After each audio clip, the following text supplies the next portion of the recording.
مشكلة جديدة. مكتوب كتابي وحصلت علاقة كاملة بيني وبين زوجي. أهلي عرفوا وأخويا ضربني واتصلوا على جوزي. أمي بدأت معاه الكلام وقالت له دي الأمانة اللي أنا أملتها لك بكل احترام وهدوء، دي مراتي وممكن أكون غلطت بس غلط بسيط يعني يا ست الكل.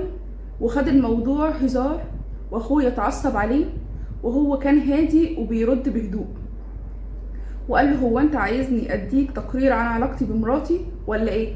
أنا ممكن أخدها دلوقتي وأمشي. وحاول يهدي بابا وماما ويتكلم بضحك وهزار ويقول له حتى لو حصل خطأ فهو خطأ متصلح.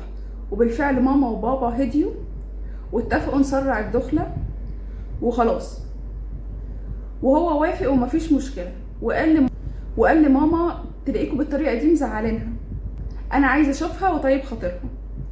هنا بقى المشكلة لما شافني شاف آثار الضرب اللي أخويا ضربهولي، اتعصب ومسك اخويا واتخانقوا. انت ازاي تمد ايدك عليها وهي على ذمتي؟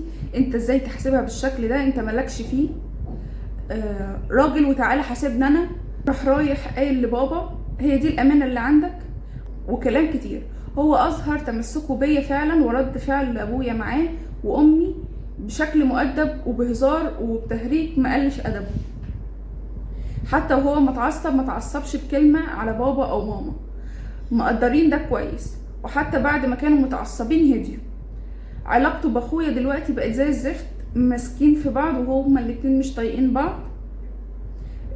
دلوقتي احنا متفقين على الدخلة والفرح هيكونوا الشهر الجاي، بس انا مش عارفة ازاي هما الاتنين يعني هيبقى في فرح وكده وهما الاتنين شايلين من بعض وما اتكلمش بيني وبينه على اخويا وحش، بس الصراحة هو متجنب سيرته تماما ومش طايقه.